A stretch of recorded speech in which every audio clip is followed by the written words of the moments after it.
तैयार होने के लिए मन कर रही हैं कि साड़ी निकाल लूं तो तैयार होकर के जाऊंगी। तो रमा ने जैसे ही बक्सा खोला, साड़ी निकाली और ऐसे करके जब साड़ी खोली तो साड़ी में जगह जगह छेद हो रहे थे।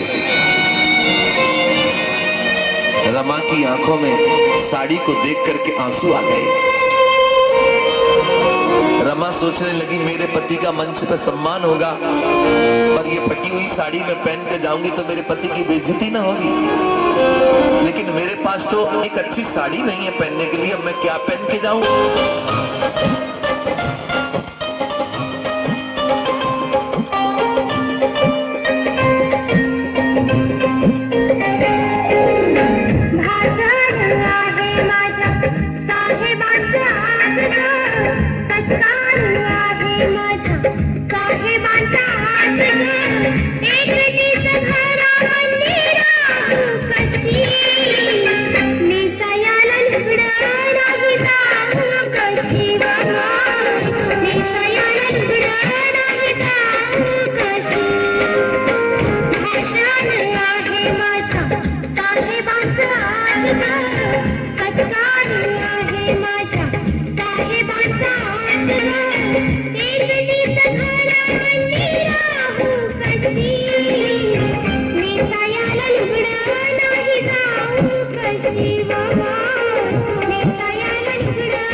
सम्मान देखने के लिए गई।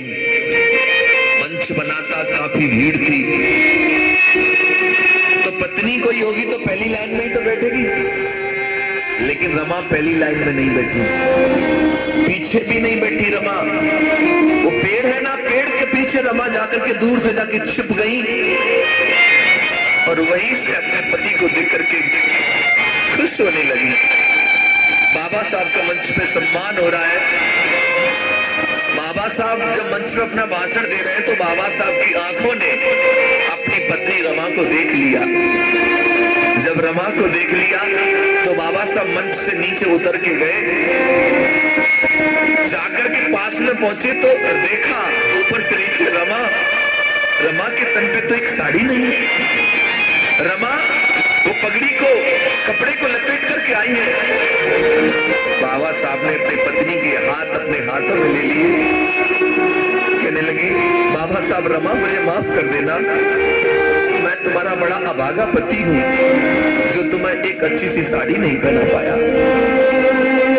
रमा ने तभी क्या किया, एक उंगली साहब के ओठों पे रख दी, बोली साहब सब कुछ कहना, लेकिन ये मत कहना कि आप मुझे एक अच्छी साड़ी नहीं पहना पाए। रमा कहने लगी साहब अगर आज मैं आपसे कुछ मांगू तो क्या मुझे दोगे। बाबा साहब कहने लगे अरे रमा वैसे भी तूने मुझसे अब तक मांगा ही क्या है, मांगो रमा, क्या मांगना चाहती हो मांगो, आज जो तुम मांगोगी मैं वो तुम्हें दूंगा। बाबा साहब सोच रहे थे रमा कोई गहना मांगेगी, अच्छी साड़ी मांगेगी, ऐसा कुछ मांगेगी। तब रमा ने कहा साहब यदि आप मुझे कुछ देना चाहते हो तो मैं केवल इतना मांगना चाहती हूँ कि कि रमा एक सुंदर साड़ी पहने न पहने, दुनिया में भारत में ऐसा काम करके जाना मेरे साहब जी कि रमा एक अच्छी साड़ी पहने न पहने, लेकिन भारत में रहने वाली हर महिला, हर औरत, हर रमा एक सुंदर साड़ी पहने। बस इतना सा काम करके तुम चले जाना। बाबा साहब कहने लगे, अरे पगली क्या मांग लिया तूने? मैं तो सोच रहा था तुम मुझसे गहने मांगेगी, कपड़े मांगेगी, लेकिन तूने क्या मांग लिया? माताओं बहनों, मैं तुम्हें यह कहना चाहता हूं कि आज तुम्हारे तन पर जो सुंदर साड़ी दिखाई दे रही है, ये तब तुम्हारे तन पर एक सुंदर साड़ी है क्योंकि रमा ने कभी अच्छी साड़ियां नहीं पहन पाई, लेकिन बाबा साहब तुम्हें अच्छी साड़ियां पहनने का मौका दे गए। रमा के पास तो एक सुंदर साड़ी नहीं थी, लेकिन तुम्हारे पास इतनी साड़ियां हैं आज कि अलमारी का जब दरवाजा खुलता है तो साड़ियों की कतार आंगन में गिर जाती है और तुम सोच में पड़ जाती कि इसमें से कौन सी पहनूं। इतनी साड़ियां तुम्हारे पास है। लेकिन बाबा साहब की पत्नी तो उन दिनों गर्दिश में जी और अपना पूरा जीवन समाज के लिए लगा गई, तुम्हारे लिए सब कुछ कर गई। ऐसी थी रमा।